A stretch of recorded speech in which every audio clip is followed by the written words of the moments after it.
Hey kids, today we're going to talk about section 5, which deals with linearization. The other one in there is Newton's method. We'll look at that in just a minute. Both of these, though, require kind of a repetition of a pattern. So they're really not super difficult to work through. However, if you make a small mistake somewhere, man, you'll pay for it later because your mistake will grow as you work through the process. And with both of these processes, I come back to long division.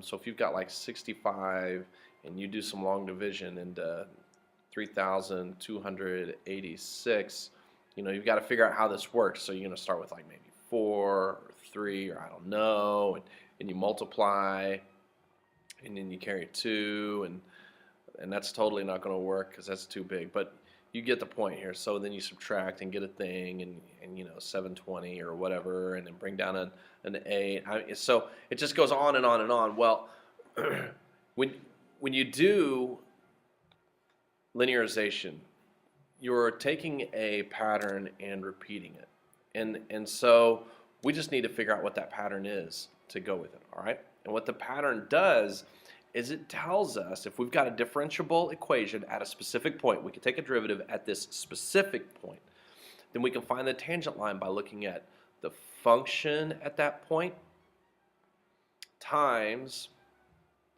the derivative at that point times x minus whatever that point is. And that will give us the equation of the tangent line. It's actually really kind of a cool little thing. All right, so this is called linearization of f at a, and the approximation, little f of x is equal to capital L of x, is the standard linear approximation of f at a. So the point x equals a is the center of the approximation.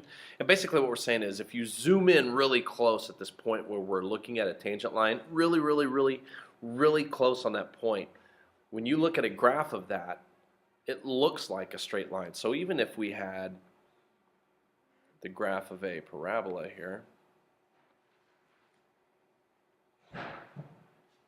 if you zoom in on just this point and you zoom in far enough and you zoom in far enough, this part right here where we're interested is going to look like a straight line. So that's what we're wanting to do. All right. So find the linearization of f of x equals 1 plus the square root of 1 plus x, where x equals 0. Use it to approximate 1.02 without a calculator. So this is actually kind of a cool trick. What we need, though, if you'll notice that we're talking about x is equal to 0. All right. So that's a piece that we're going to need. And we can plug that in right now if we want. So f of 0 is equal to square root of 1 plus 0, which is 1. So we know then that the center of all of this is going to be the point 0, 1. This is our center spot, okay? And that's going to be the center of the approximation is that guy right there. And then what we're going to do is we're just going to find the derivative real quick. So I'm going to rewrite f of x so that it looks a little bit more derivative friendly, which is 1 plus x to the 1/2 power. So the derivative of this is 1/2 times 1 plus x to the negative 1/2 power, and then times the derivative inside for chain rule purposes, but that's just a 1. So what I end up with is 1 over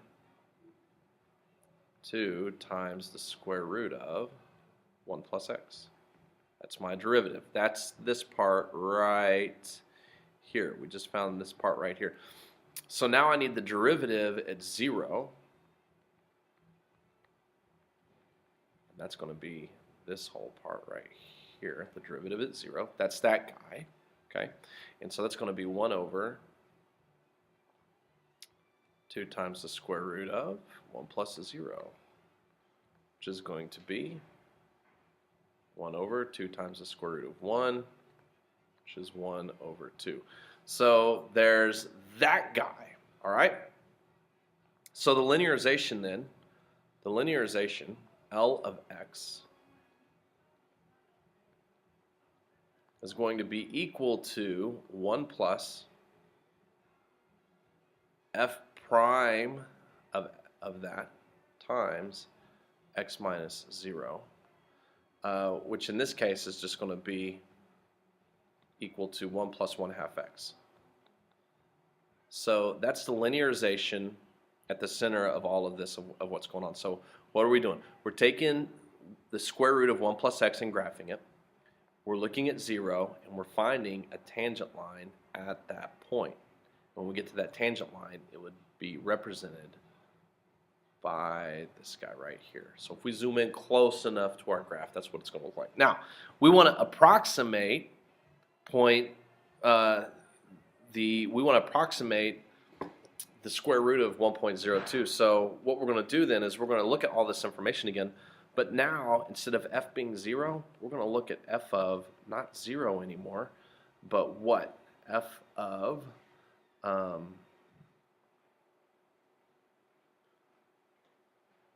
well, let's look at it this way. Let's just back up for 1 second. If I have 1 plus x, and I want this guy to equal 1.02, guess what x is on this particular guy? And we're going to see that x is 0.02. So what does that mean? That means now everywhere we had a 0 just a second ago, we're going to put a 0.02 in for x. And it's going to change things around a little bit. So we're going to borrow from this guy right here. All right, we're going to borrow from this guy. And so what I'm going to get when I do this is f of, I need f of 0.02. And it's going to be equal to, let me think how I want to say this. This is going to be equal to the linearization of 0.02, which is going to be equal to this guy right up here. And so what's going to happen is you're going to have 1 plus 0.02, the x, divided by 2. And when you look at this guy right here, that's going to be 1 plus 0.01. So your linearization is that guy. Notice the only thing that changed was right here, my x value. My x value becomes 0.02. So I follow that same process. I just don't need to do all that work again. There's no point. I've done the work, and then I get over here, and when they say, hey, check out, you know, how close are we to this guy? Well, we're off by 0.02. That's my new x, and I substitute it in for x, and now I'm off and running. So you can calculate 1.02 with a calculator, square root of 1.02, and it's going to be close to 1.01, believe it or not. So this is kind of a handy way to kind of do some fun stuff. And again, this is a process. It's going to be this step, then this step, then this step. So when you're working a problem like this, do it that way. Take this step, then the next, and then the next. And this can be a difficult concept to kind of grasp, but if you practice it, eventually you'll understand exactly what you're doing. But until you kind of get to that understanding point, I would work the same problem out a couple times. See if you can get the exact same answer I got on your own, and then come back and double check it.